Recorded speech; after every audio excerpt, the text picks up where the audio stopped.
Catecismo Maior de São Pio X. Terceira parte. Dos mandamentos da lei de Deus e da Igreja. Capítulo 1. Dos mandamentos da lei de Deus em geral. 342. De que trata a terceira parte da doutrina cristã? A terceira parte da doutrina cristã trata dos mandamentos da lei de Deus e da Igreja. 343. Quantos são os mandamentos da lei de Deus? Os mandamentos da lei de Deus são 10. Primeiro, amar a Deus sobre todas as coisas. Segundo, não tomar seu santo nome em vão.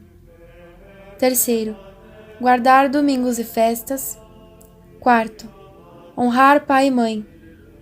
Quinto, não matar. Sexto, não pecar contra a castidade. Sétimo, não furtar. Oitavo, não levantar falso testemunho. Nono, não desejar a mulher do próximo. Décimo, não cobiçar as coisas alheias. 344. Por que tem esse nome os mandamentos da lei de Deus?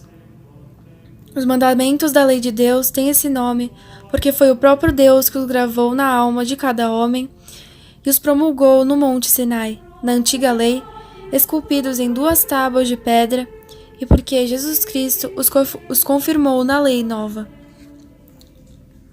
345. Quais são os mandamentos da primeira tábua? Os mandamentos da primeira tábua são os 3 primeiros, que se referem diretamente a Deus e aos deveres que temos para com Ele. 346. Quais são os mandamentos da segunda tábua?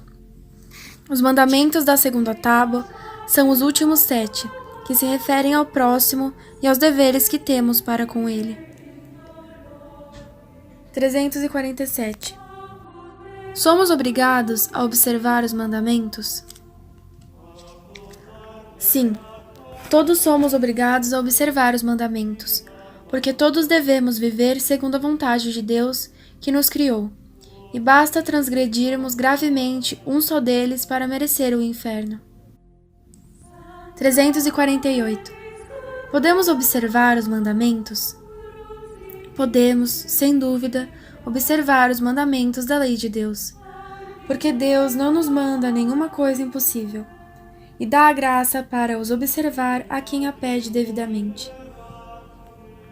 349. Que se deve considerar em cada mandamento? Em cada mandamento deve-se considerar a parte positiva e a parte negativa, isto é, o que nos é ordenado e o que nos é proibido. Capítulo 2. Dos mandamentos que se referem a Deus. Primeiro, do primeiro mandamento da lei de Deus. 350. Por que disse o Senhor antes de ditar os mandamentos: Eu sou o Senhor teu Deus? Antes de promulgar os seus mandamentos, Deus disse: Eu sou o Senhor teu Deus, para que saibamos que Deus, sendo nosso Criador e Senhor, pode mandar o que quiser, e nós, criaturas suas, somos obrigados a obedecer-lhe. 351. Que nos ordena Deus com as palavras do primeiro mandamento, amar a Deus sobre todas as coisas?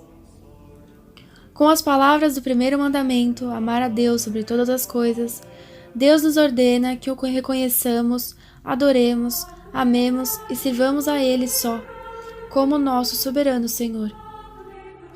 352. Como se cumpre o primeiro mandamento?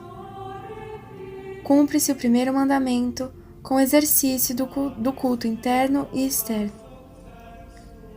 353. Que é o culto interno? O culto interno é a honra que se presta a Deus só com as faculdades da alma, isto é, com a inteligência e com a vontade. 354. Que é o culto externo? O culto externo é a homenagem que se presta a Deus por meio de atos exteriores e de objetos sensíveis.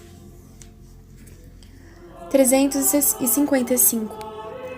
Não basta adorar a Deus interiormente, só com o coração? Não basta adorar a Deus interiormente, só com o coração, mas é necessário adorá-lo também exteriormente, com a alma e com o corpo juntamente, porque Ele é o Criador e o Senhor absoluto de um e de outro. 356. Poderá haver culto externo sem o interno? Não pode, de forma alguma, haver culto externo sem o interno, porque aquele desacompanhado deste fica privado de vida, de merecimento e de eficácia, como corpo sem alma. 357. Que nos proíbe o primeiro mandamento? O primeiro mandamento proíbe-nos a idolatria, a superstição, o sacrilégio, a heresia e todo e qualquer outro pecado contra a religião. 358. Que é a idolatria? Chama-se idolatria o prestar a alguma criatura, por exemplo, a uma estátua, a uma imagem, a um homem, o culto supremo de adoração devido só a Deus. 359. Como está expressa na Sagrada Escritura esta proibição? Na Sagrada Escritura está expressa esta proibição com as palavras: Não farás para ti imagem de escultura, nem figura alguma de tudo que há em cima, no céu, e do que há embaixo, na terra. E não adorarás tais coisas, nem lhes darás culto. 360. Proíbem estas palavras todas as espécies de imagens? Não, por certo, mas só as de falsas divindades, feitas com o intuito de adoração, como faziam os idólatras. E tanto isto é verdade, que o próprio Deus deu ordem a Moisés para fazer algumas, como as 2 estátuas de querubins que estavam sobre a arca, e a serpente de bronze no deserto. 361. Que é a superstição? Chama-se superstição toda e qualquer devoção contrária à doutrina e ao uso da Igreja, bem como o atribuir a uma ação ou alguma coisa uma virtude sobrenatural que ela não tem. 362. Que é o sacrilégio? O sacrilégio é a profanação de um lugar, de uma pessoa ou de uma coisa consagrada a Deus ou destinada a seu culto. 363. Que é a heresia? A heresia é um erro culpável de inteligência, pelo qual se nega com pertinácia alguma verdade da fé. 364. Que mais coisas proíbe o primeiro mandamento? O primeiro mandamento proíbe também todo o comércio ou trato com o demônio e ao filiar-se a seitas anticristãs. 365. Quem recorre ao demônio e invoque comete pecado grave? Quem recorre ao demônio e o invoca comete um pecado enorme, porque o demônio é o mais perverso inimigo de Deus e do homem. 366. É lícito interrogar as mesas chamadas falantes ou escreventes, ou consultar, de algum modo, as almas dos mortos por meio do espiritismo? Todas as práticas do espiritismo são proibidas, porque são supersticiosas, e muitas vezes não estão isentas de intervenção diabólica, razão porque foram justamente interditas pela Igreja.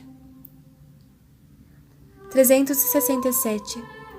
O primeiro mandamento proíbe acaso honrar e invocar os anjos e os santos?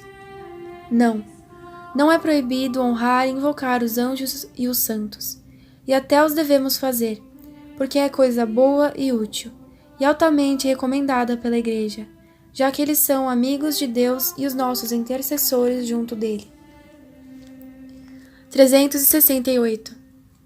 Sendo Jesus Cristo nosso único mediador junto de Deus, por que recorremos também à intercessão da Santíssima Virgem e dos santos? Jesus Cristo é o nosso mediador junto de Deus, enquanto, sendo o verdadeiro Deus e o verdadeiro homem, só Ele, em virtude dos próprios merecimentos, nos reconciliou com Deus e dele nos obtém toda a graça. Mas a Santíssima Virgem e os santos, em virtude dos merecimentos de Jesus Cristo e pela caridade que os une a Deus e a nós, auxiliam-nos com a sua intercessão a alcançar as graças que pedimos. E este é um dos grandes bens da comunhão dos santos. 369. Podemos honrar também as sagradas imagens de Jesus Cristo e dos santos? Sim, porque a honra que tributa às sagradas imagens de Jesus Cristo e dos santos se refere às suas mesmas pessoas. 370. E as relíquias dos santos podem honrar-se? Sim, também as relíquias dos santos podem e devem honrar-se, porque os seus corpos foram membros vivos de Jesus Cristo e templos do Espírito Santo e devem ressurgir gloriosos para a vida eterna. 371. Que diferença há entre o culto que prestamos a Deus e o culto que prestamos aos santos? Entre o culto que prestamos a Deus e o culto que prestamos aos santos há esta diferença. A Deus adoramo-lo por sua infinita excelência, ao passo que os santos não os adoramos, mas só os honramos e veneramos como os amigos de Deus e nossos intercessores junto dele.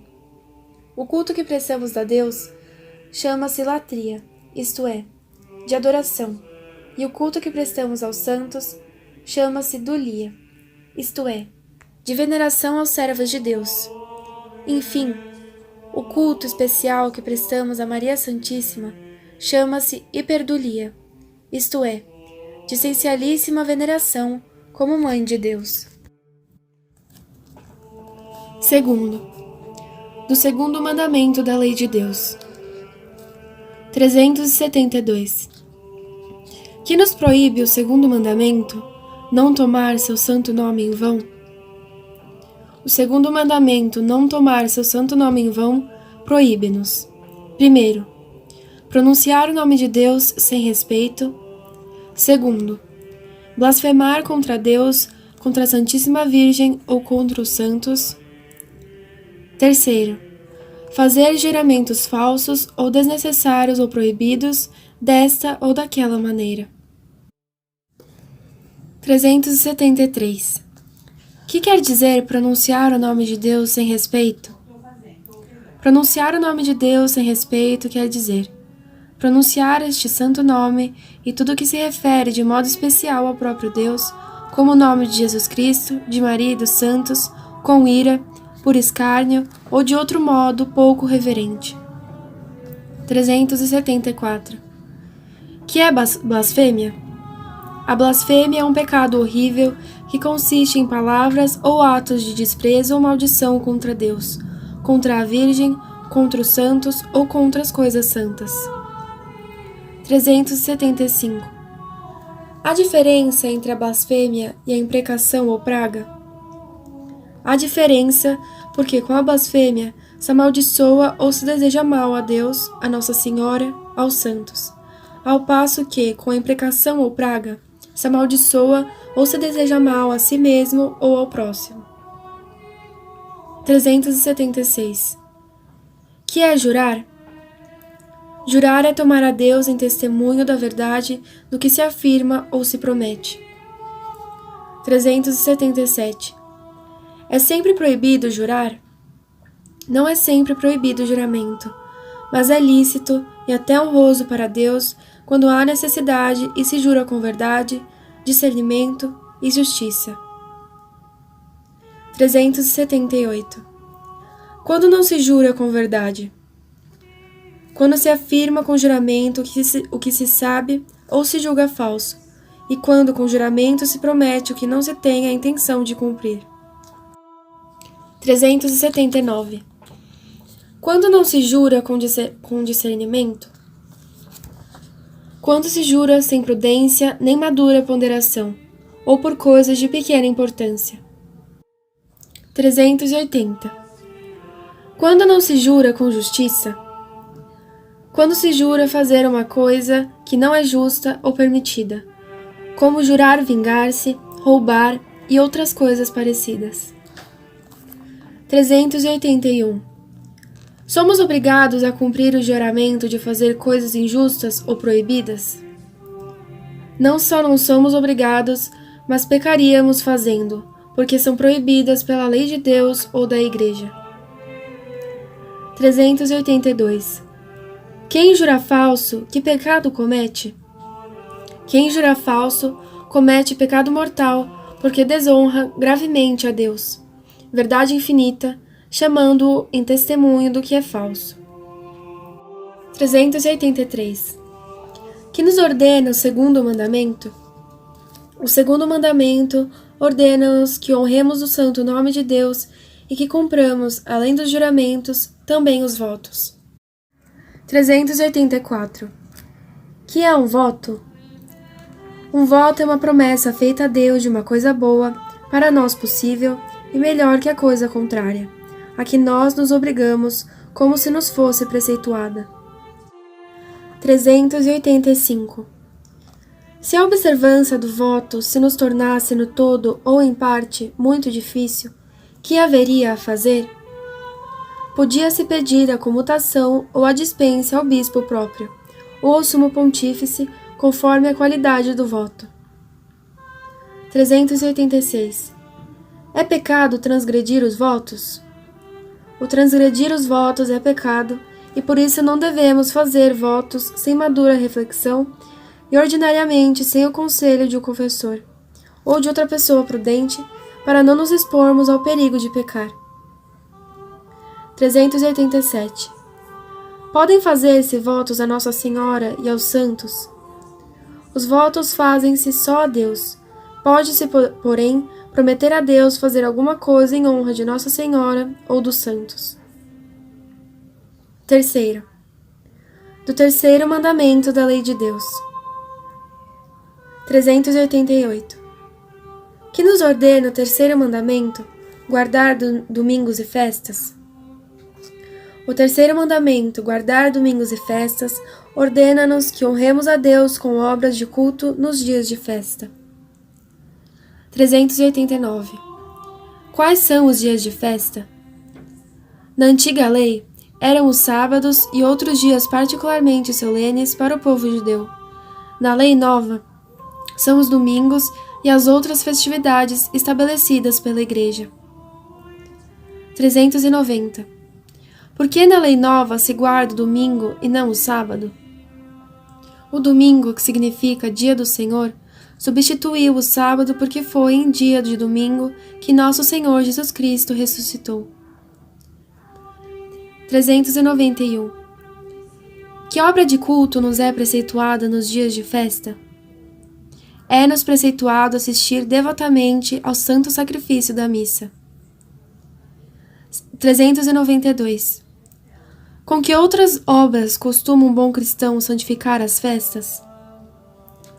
Um bom cristão santifica as festas, primeiro, assistindo à doutrina cristã, às pregações e aos ofícios divinos. Segundo, recebendo com frequência, com as devidas disposições, os sacramentos da penitência e da Eucaristia. Terceiro, dando-se a oração e as obras de caridade cristã para com o próximo. 393. Que nos proíbe o terceiro mandamento? O terceiro mandamento proíbe-nos os trabalhos servis e qualquer obra que nos impeça o culto de Deus. 394. Quais são os trabalhos servis proibidos nos dias santos? Os trabalhos servis proibidos nos dias santos são os trabalhos chamados manuais, isto é, aqueles trabalhos materiais em que se tem parte mais o corpo do que o espírito, como os que ordinariamente são próprios dos servidores, dos operários e dos artífices. 395. Que pecado se comete trabalhando em dia santo? Trabalhando em dia santo, comete-se pecado mortal. Não obstante, não há culpa grave se o trabalho dura pouco tempo. 396. Não há nenhum trabalho servil que seja permitido nos dias santos?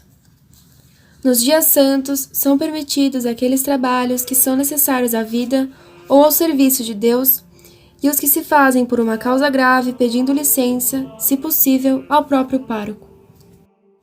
397. Por que nos dias santos são proibidos os trabalhos servis? São proibidos nos dias santos os trabalhos servis, a fim de que possamos melhor dedicar-nos ao culto divino e à salvação da nossa alma, e para repousar das nossas fadigas. Por isso não é proibido entregar-se a divertimentos honestos. 398. Que mais devemos evitar de modo especial nos dias santos? Nos dias santos devemos evitar principalmente o pecado e tudo que possa induzir-nos a ele, como são os bailes e outras diversões e reuniões perigosas. Capítulo 3. Dos mandamentos que se ferem ao próximo. Primeiro, do quarto mandamento da lei de Deus. 399. Que nos ordena o quarto mandamento, honrar pai e mãe? O quarto mandamento, honrar pai e mãe, ordena-nos respeitar o pai e a mãe, obedecer-lhes em tudo que não é pecado e auxiliá-los em suas necessidades espirituais e temporais. 400. Que nos proíbe o quarto mandamento? O quarto mandamento proíbe-nos ofender a nossos pais com palavras, obras ou de qualquer outra maneira. 401. Debaixo do nome do pai e da mãe, de que mais pessoas compreendem este mandamento? Debaixo do nome de pai e de mãe, este mandamento também compreende todos os legítimos superiores, tanto eclesiásticos como seculares, aos quais, portanto, devemos obedecer e respeitar. 402. De onde vem aos pais a autoridade de mandar nos filhos e aos filhos a obrigação de lhes obedecer? A autoridade que os pais têm de mandar nos filhos e a obrigação que têm os filhos de obedecer vem-lhes de Deus, que constituiu e ordenou a família, a fim de que nela o homem encontre os primeiros meios necessários para o seu aperfeiçoamento material e espiritual. 403. Têm os pais deveres para com os filhos? Os pais têm o dever de amar, cuidar e alimentar seus filhos, de prover a sua educação religiosa e civil, de dar-lhes o bom exemplo, de afastá-los das ocasiões de pecado, de corrigi-los nas suas faltas e de auxiliá-los a abraçar o estado para o qual são chamados por Deus.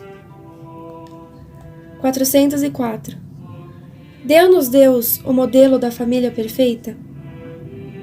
Deu-nos Deus o modelo da família perfeita na Sagrada Família, na qual Jesus Cristo viveu sujeito a Maria Santíssima e a São José até os 30 anos, isto é, até quando começou a desempenhar a missão que o Pai Eterno lhe confiara, de pregar o Evangelho. 405. Poderiam as famílias, se vivessem isoladamente uma das outras, prover a todas as suas necessidades materiais e morais?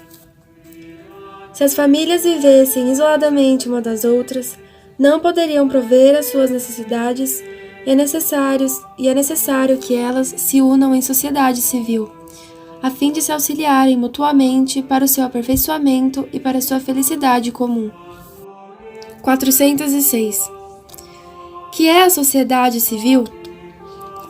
A sociedade civil é a reunião de muitas famílias dependentes da autoridade de um chefe para se auxiliarem reciprocamente a conseguir o mútuo aperfeiçoamento e a felicidade temporal. 407. De onde vem para a sociedade civil a autoridade que a governa? A autoridade que governa a sociedade civil vem de Deus, que a quer constituída para o bem comum. 408. A obrigação de respeitar a autoridade que governa a sociedade civil e de lhe prestar obediência? Sim, todos os que pertencem à sociedade civil têm a obrigação de respeitar a autoridade e de lhe obedecer, porque esta autoridade vem de Deus e porque assim o exige o bem comum. 409. Devem respeitar-se todas as leis que são impostas pela autoridade civil? Devem respeitar-se todas as leis que a autoridade civil impõe, desde que não sejam contrárias à lei de Deus, pois esta é a ordem e o exemplo de nosso Senhor Jesus Cristo. 410. Além do respeito e da obediência às leis impostas pela autoridade, os que formam parte da sociedade civil têm outros deveres? Os que formam parte da sociedade civil, além da obrigação de respeitar e obedecer às leis, têm o dever de viver em harmonia e de procurar, segundo suas possibilidades, que a sociedade seja virtuosa, pacífica, ordenada e próspera, para o proveito comum, com vistas à salvação eterna dos indivíduos.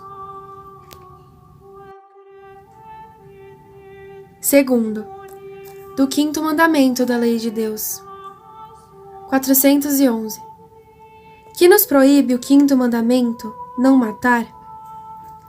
O quinto mandamento, não matar, proíbe dar a morte ao próximo, bater nele ou feri-lo, ou causar qualquer outro dano ao seu corpo, por nós ou por meio de outrem. Proíbe também ofendê-lo com palavras injuriosas e querer-lhe o mal. Neste mandamento, Deus proíbe ainda ao homem dar a morte a si mesmo, isto é, o suicídio. 412. Por que é pecado grave matar o próximo? Porque o que mata usurpa temerariamente o direito que só Deus tem sobre a vida do homem, porque destrói a segurança da sociedade humana e porque tira ao próximo a vida, que é o maior bem natural que ele tem neste mundo. 413. Haverá casos em que seja lícito matar o próximo? É lícito tirar a vida do próximo durante o combate em guerra justa, quando se executa por ordem da autoridade suprema a condenação à morte em castigo de algum crime, e, finalmente, quando se trata de necessária e legítima defesa da vida, no momento de uma injusta agressão. 414. No quinto mandamento, proíbe também Deus fazer mal à vida espiritual do próximo? Sim. Deus, no quinto mandamento, proíbe também fazer mal à vida espiritual do próximo com o escândalo. 415. Que é o escândalo? O escândalo é qualquer palavra, ação ou omissão que seja ocasião para os outros de cometer pecado. 416. É pecado grave o escândalo? O escândalo é pecado grave porque tende a destruir a maior obra de Deus, que é a redenção, com a perda das almas, pois que ele dá ao próximo a morte da alma, tirando-lhe a vida da graça, que é mais preciosa que a vida do corpo, e porque é causa de uma multidão de pecados. Por isso, Deus ameaça os escandalosos com os mais severos castigos. 417. Porque no quinto mandamento, Deus proíbe ao homem dar a morte a si mesmo, isto é, suicidar-se? No quinto mandamento, Deus proíbe o suicídio, porque o homem não é o senhor da sua vida, como não é o da dos outros. A Igreja, por seu lado, castiga o suicida com a privação da sepultura eclesiástica. 418. É proibido no quinto mandamento também o duelo? Sim, o quinto mandamento proíbe também o duelo, porque o duelo participa da malícia do suicídio e do homicídio, e fica excomungado todo aquele que voluntariamente nele tome parte, ainda que seja como simples espectador. 419. É também proibido o duelo quando está excluído o perigo de morte? Sim, é também proibido este duelo, porque não só não podemos matar, mas nem sequer ferir voluntariamente a nós mesmos ou a outrem. 420. Pode a defesa da honra justificar o duelo? Não, porque é falso que no duelo se repare a ofensa, e porque não se pode reparar a honra com uma ação injusta, irracional e bárbara, como é o duelo. 421. Que nos ordena o quinto mandamento? O quinto mandamento ordena-nos que perdoemos a nossos inimigos e queiramos bem a todos. 422. Que deve fazer quem prejudicou o próximo na vida do corpo ou na da alma? Quem prejudicou o próximo não basta que se confesse, mas deve também reparar o mal que fez, compensando o próximo dos danos que lhe causou, retratando-se dos erros que lhe ensinou e dando-lhe bom exemplo. Terceiro, do sexto e do nono mandamentos da lei de Deus. 423. Que nos proíbe o sexto mandamento, não pecar contra a castidade? O sexto mandamento, não pecar contra a castidade, proíbe qualquer ação, palavra ou olhar contrários à santa pureza e à infidelidade no matrimônio. 424. Que nos proíbe o nono mandamento? O nono mandamento proíbe expressamente todo qualquer desejo contrário à fidelidade que os cônjuges se juraram ao contrair matrimônio. E proíbe também todo qualquer pensamento culpável e qualquer desejo de ação proibida pelo sexto mandamento. 425. É um grande pecado a pureza? É um pecado gravíssimo e abominável diante de Deus e dos homens. Rebaixa o homem à condição dos irracionais, arrasta-o a muitos outros pecados e vícios e provoca os mais terríveis castigos de Deus nessa vida e na outra. 426. São pecados todos os pensamentos que nos vêm ao espírito contra a pureza? Os pensamentos que nos vêm ao espírito contra a pureza não são em si mesmos pecados, mas antes tentações e incentivos ao pecado. 427. Quando são pecados os maus pensamentos? Os maus pensamentos, ainda que não sejam seguidos de ação, são pecados quando culpavelmente lhes damos motivo, ou neles consentimos, ou nos expomos ao perigo próximo de neles consentir. 428. Que nos ordenam o sexto e o nono mandamentos? O sexto mandamento ordena-nos que sejamos castos e modestos nas ações, nos olhares, no porte e nas palavras. O nono mandamento ordena-nos que sejamos castos e puros, até no nosso próprio íntimo, isto é, na alma e no coração. 429. Que devemos fazer para observar o sexto e o nono mandamentos? Para bem observarmos o sexto e o nono mandamentos, devemos invocar frequentemente e de todo o coração a Deus, ser devotos de Maria Virgem, Mãe da Pureza, lembrar-nos de que Deus nos vê, pensar na morte, nos castigos divinos, na paixão de Jesus Cristo, guardar os nossos sentidos, praticar a mortificação cristã e frequentar os sacramentos com as devidas disposições. 430. Que devemos evitar para nos conservarmos castos? Para nos conservarmos castos, devemos evitar a ociosidade, os maus companheiros, as más leituras, a intemperança, o olhar para as figuras indecentes, os espetáculos licenciosos, os bailes, as conversas e diversões perigosas, bem como todas as demais ocasiões de pecado. 4. Do sétimo mandamento da lei de Deus. 431. Que nos proíbe o sétimo mandamento, não furtar? O sétimo mandamento, não furtar, proíbe tirar ou reter injustamente as coisas alheias e causar dano ao próximo nos seus bens de qualquer outro modo. 432. Que quer dizer furtar? Furtar quer dizer tirar injustamente as coisas alheias contra a vontade do dono, quando ele tem toda a razão e todo o direito de não querer ser privado do que lhe pertence. 433. Por que se proíbe o furtar? Porque se peca contra a justiça e se faz injúria ao próximo, tirando e retendo, contra o seu direito e contra a sua vontade, o que lhe pertence. 434. Que são as coisas alheias?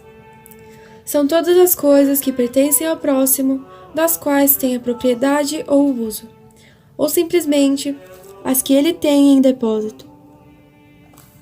435. De quantos modos se tiram injustamente as coisas alheias? De 2 modos, com o furto e com o roubo. 436. Como se comete o furto? Comete-se o furto tirando ocultamente as coisas alheias. 437. Como se comete o roubo? Comete-se o roubo tirando com violência ou manifestamente as coisas alheias. 438. Em que caso se podem tirar as coisas alheias sem cometer pecado? Quando o dono não se opõe, ou então quando não se opõe injustamente, como aconteceria se alguém estivesse em extrema necessidade, contanto que tirasse só o que lhe estritamente é necessário, para suprir a necessidade urgente e extrema. 439. É só com o furto e com o roubo que se prejudica o próximo nos seus bens? Prejudica-se também com a fraude, com a usura e com outra qualquer injustiça contra os seus bens. 440. Como se comete a fraude? Comete-se a fraude enganando o próximo no comércio com pesos, medidas ou moedas falsas, ou com gêneros deteriorados, falsificando escrituras e documentos, em suma, fazendo falsidades nas compras, nas vendas ou em qualquer outro contrato, e ainda quando não se quer dar o preço justo ou o preço combinado. 441. De que modo se comete a usura? Comete-se a usura exigindo sem título legítimo um juro ilícito por uma quantia emprestada, abusando da necessidade ou da ignorância do próximo. 442. Que outras injustiças se cometem contra os bens do próximo? São injustiças fazê-lo perder injustamente o que tem, danificá-lo nas suas propriedades, não trabalhar como se deve, não pagar por malícia as dívidas e mercadorias compradas, ferir ou matar os animais do próximo, estragar ou deixar estragar-se o que se tem em depósito, impedir alguém de auferir ou um lucro injusto, auxiliar os ladrões e receber, esconder ou comprar coisas roubadas. 443. É pecado grave roubar? É um pecado grave contra a justiça quando se trata de matéria grave, porque é de suma importância que seja respeitado o direito que cada um tem sobre os próprios bens, e isto para bem dos indivíduos, das famílias e da sociedade. 444. Quando é grave a matéria do furto? É grave quando se tira coisa importante e ainda quando, tirando-se coisa de pouca monta, o próximo sofre com isso grave dano. 445. Que nos ordena o 7º mandamento? O 7º mandamento ordena-nos que respeitemos as coisas alheias, que paguemos o justo salário aos operários e que observemos a justiça em tudo o que se fere à propriedade alheia. 446. A quem pecou contra o 7º mandamento, basta que se confesse disso? A quem pecou contra o 7º mandamento, não basta que se confesse, mas é necessário que faça o que puder para restituir as coisas alheias e reparar os danos causados ao próximo. 447. Que é a reparação dos danos causados? A reparação dos danos causados é a compensação que se deve dar ao próximo pelos frutos e lucros perdidos por causa do furto e das outras injustiças cometidos em seu prejuízo. 448. A quem se devem restituir as coisas roubadas? Aquele a quem se roubaram, aos seus herdeiros se já tiver morrido, e, se isso for verdadeiramente impossível, deve-se dar a seu valor aos pobres e às obras piais. 449. Que se deve fazer quando se acha alguma coisa de grande valor? Deve-se empregar grande diligência para achar o dono e restituir-lhe fielmente. 5. Do 8º mandamento da lei de Deus. 450. Que nos proíbe o 8º mandamento, não levantar falso testemunho? O 8º mandamento, não levantar falso testemunho, proíbe-nos atestar falsidade em juízo, proíbe também a detração ou murmuração, a calúnia, a adulação, o juízo e a suspeita temerários, e todas as espécies de mentira. 451. Que há detração ou murmuração? A detração ou murmuração é um pecado que consiste em manifestar, sem justo motivo, os pecados ou defeitos alheios. 452. Que é a calúnia? A calúnia é um pecado que consiste em atribuir maliciosamente ao próximo culpas e defeitos que não tem. 453. Que é a adulação? A adulação é um pecado que consiste em enganar uma pessoa, dizendo-lhe falsamente bem dela mesma ou de outra, com o fim de tirar daí algum proveito. 454. Que é o juízo ou suspeita temerária? O juízo ou suspeita temerária é um pecado que consiste em julgar ou suspeitar mal dos outros sem justo fundamento. 455. Que é a mentira? A mentira é um pecado que consiste em afirmar como verdadeiro ou como falso, por meio de palavras ou de ações, o que se julga não ser assim. 456. De quantas espécies é a mentira? A mentira é de 3 espécies: jocosa, oficiosa e nociva. 457. Que é a mentira jocosa? A mentira jocosa é aquela pela qual se mente por gracejo e sem prejuízo para ninguém. 458. Que é a mentira oficiosa? A mentira oficiosa é a afirmação de uma falsidade para utilidade própria ou alheia, sem prejuízo para ninguém. 459. Que é a mentira nociva? A mentira nociva é a afirmação de uma falsidade com prejuízo para o próximo. 460. É lícito alguma vez mentir? Nunca é lícito mentir, nem para o gracejo, nem para proveito próprio ou alheio, porque é coisa má em si mesma. 461. Que pecado é a mentira? A mentira, quando é jacosa ou oficiosa, é pecado venial, mas quando é nociva, é pecado mortal, se o prejuízo que causa é grave. 462. É necessário dizer sempre tudo conforme se pensa? Não, nem sempre é necessário, especialmente quando quem pergunta não tem o direito de saber o que pergunta. 463.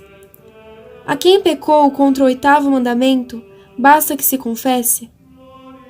A quem pecou contra o 8º mandamento, não basta que se confesse o seu pecado, mas é também obrigado a retratar-se de tudo que disse caluniando o próximo, e a reparar, do melhor modo que possa, os danos que lhe causou.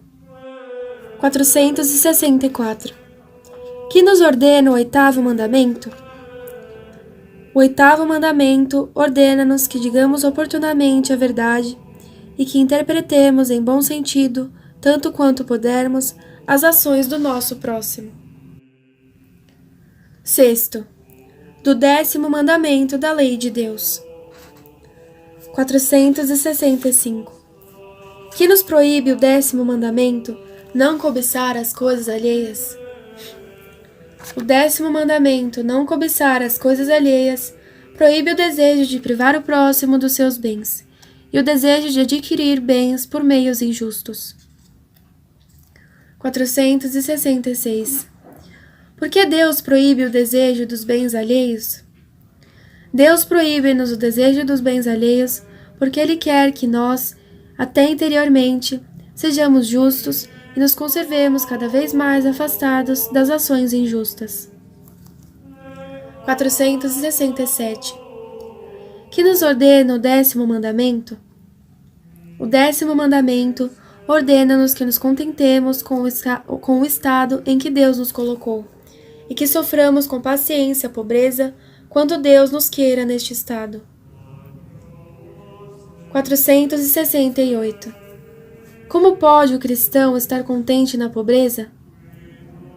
O cristão pode estar contente até na pobreza, considerando que o maior de todos os bens é a consciência pura e tranquila, que a nossa verdadeira pátria é o céu e que Jesus Cristo se fez pobre por amor de nós, e prometeu um prêmio especial a todos aqueles que suportam com paciência a pobreza.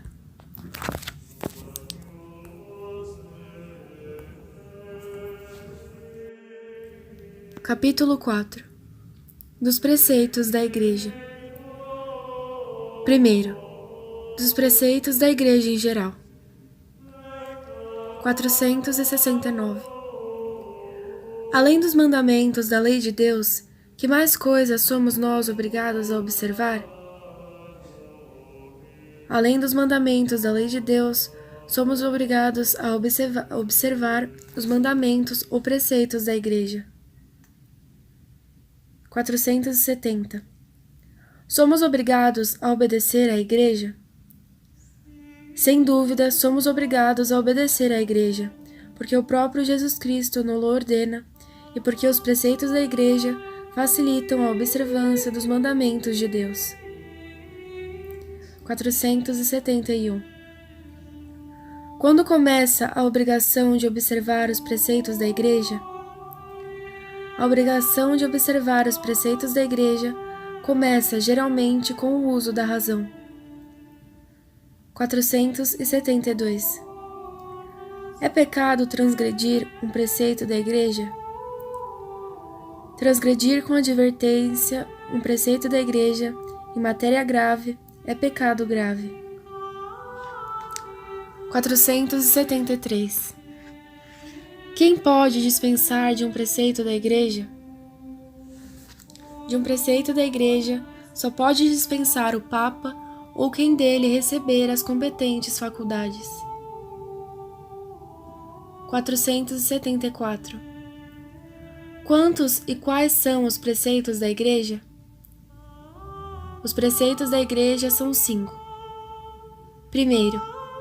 Ouvir a missa inteira nos domingos e festas de guarda. 2.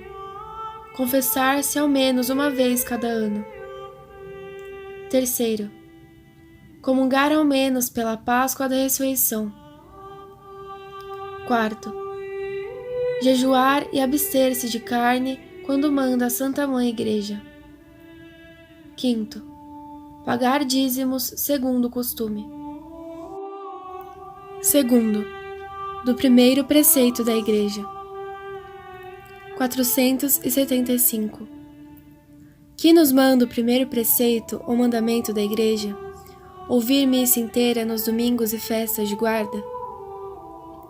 O primeiro preceito da Igreja, ouvir missa inteira nos domingos e festas de guarda, manda-nos assistir com devoção à Santa Missa nos domingos e nas outras festas de preceito. 476. Qual é a missa a que a Igreja deseja que se assista nos domingos e nas outras festas de preceito? A missa a que a Igreja deseja que, sendo possível, se assista nos domingos e nas outras festas de guarda é a missa paroquial. 477. Por que recomenda a Igreja aos fiéis que assistam à missa paroquial? A Igreja recomenda aos fiéis que assistam à missa paroquial, primeiro, para que aqueles que pertencem à mesma paróquia se unam para orar, junto ao pároco, que é o seu chefe espiritual. Segundo, para que os paroquianos participem mais do santo sacrifício que é aplicado principalmente por eles. Terceiro, para que ouçam as verdades do Evangelho que os párocos têm obrigação de expor na Santa Missa. Quarto, para que conheçam as prescrições e avisos que se dão na estação da referida missa. 478. Que quer dizer domingo? Domingo quer dizer dia do Senhor, isto é, dia especialmente consagrado ao serviço de Deus. 479. Por que no primeiro mandamento da Igreja se faz menção especial no domingo? No primeiro mandamento da Igreja, faz-se menção especial do domingo, porque é ele o principal dia de festa entre os cristãos. Como entre os judeus, o principal dia de festa era o sábado, por instituição do próprio Deus. 480. Que outras festas instituiu a Igreja? A Igreja instituiu também as festas de Nosso Senhor, da Santíssima Virgem, dos anjos e dos santos. 481. Por que instituiu a Igreja outras festas de Nosso Senhor? A Igreja instituiu outras festas de Nosso Senhor em memória dos seus divinos mistérios. 482. Por que foram instituídas as festas da Santíssima Virgem, dos anjos e dos santos? As festas da Santíssima Virgem, dos anjos e dos santos foram instituídas, primeiro, em memória das graças que Deus lhes fez e para as agradecer a bondade divina. Segundo, a fim de que os honremos, imitemos os seus exemplos e alcancemos o auxílio de suas orações. Terceiro, do segundo preceito da Igreja. 483. Que nos manda a Igreja com as palavras do segundo preceito? Confessar-se ao menos uma vez cada ano? Com as palavras do segundo preceito, confessar-se ao menos uma vez cada ano, a Igreja obriga todos os cristãos que chegaram ao uso da razão a receber, uma vez ao menos em cada ano, o sacramento da penitência. 484. Qual é o tempo mais próprio para cumprir o preceito da confissão anual? O tempo mais próprio para cumprir o preceito da confissão anual é a Quaresma, segundo o uso introduzido e aprovado em toda a Igreja. 485. Por que diz a Igreja que nos confessemos ao menos uma vez cada ano? A Igreja diz ao menos para dar a conhecer o seu desejo de que nos aproximemos desse sacramento com mais frequência. 486. É, pois, útil confessarmos-nos com frequência? É muito útil confessarmos-nos com frequência, sobretudo porque é difícil que se confesse bem e se conserve isento de pecado mortal quem se confessa raras vezes. 487. Satisfaz-se a esse segundo preceito com uma confissão sacrílega? Quem fizer uma confissão sacrílega não satisfará o segundo preceito da Igreja, porque a intenção da Igreja é que se receba este sacramento para a nossa santificação. Quarto, do terceiro preceito da Igreja. 488. Que nos manda a Igreja com as palavras do terceiro preceito, comungar ao menos pela Páscoa da Ressurreição? com as palavras do terceiro preceito, comungar ao menos pela Páscoa da Ressurreição, a Igreja obriga a todos os cristãos que chegarem à idade do discernimento a receber todos os anos a Santíssima Eucaristia, durante o tempo pascal. E é bom que seja na própria paróquia. 489. Qual o tempo útil, no Brasil, para satisfazer ao preceito da comunhão pascal?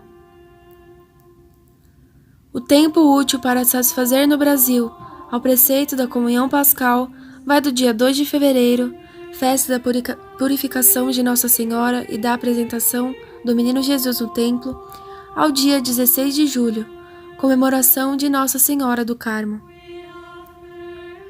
490. Somos obrigados a comungar em alguma outra ocasião, fora do tempo pascal? Sim, somos obrigados também a comungar em perigo de morte. 491. Por que se diz que devemos comungar ao menos pela Páscoa? Porque a Igreja deseja vivamente que não somente na Páscoa, mas com muita frequência, nos aproximemos da Sagrada Comunhão, que é o alimento divino das nossas almas. 492. Satisfaz-se este preceito com uma comunhão sacrílega? Quem fizer uma comunhão sacrílega não satisfaz ao terceiro preceito da Igreja, porque a intenção da Igreja é que se receba este sacramento com o fim para o qual foi instituído, isto é, para a nossa santificação. 5º, do quarto preceito da Igreja. 493. Que nos manda o quarto preceito da Igreja com as palavras: jejuar e abster-se de carne, quando manda a Santa Mãe Igreja? O quarto preceito da Igreja, jejuar e abster-se de carne, quando manda a Santa Mãe Igreja, ordena-nos que jejuemos e nos abstenhamos de carne na quarta-feira de cinzas e na sexta-feira santa, e que nos abstenhamos de carne em todas as sextas-feiras do ano. Esta abstinência pode ser comutada por outra obra pia, a juízo do bispo diocesano. 494. Em que consiste o jejum? O jejum consiste em tomar uma só refeição durante o dia e em não comer coisas proibidas. 495. Nos dias de jejum, além da única refeição, é proibido tomar qualquer outro alimento?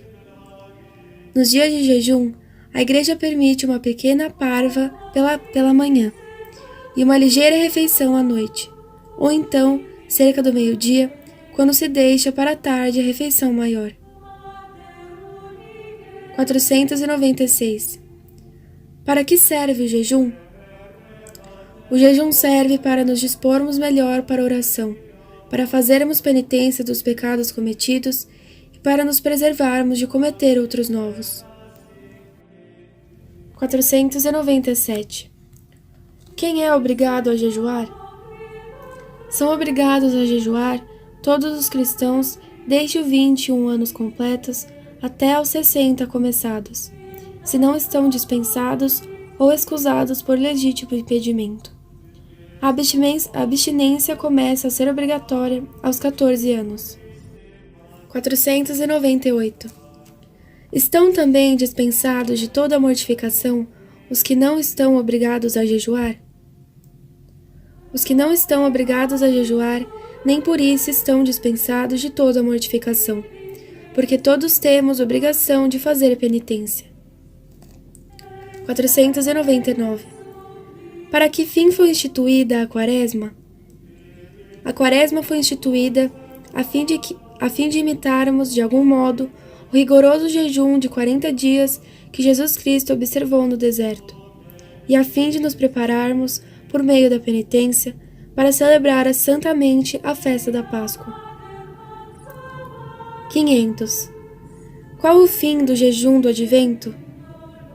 O jejum do Advento foi instituído para nos dispor a celebrar santamente a festa do Natal.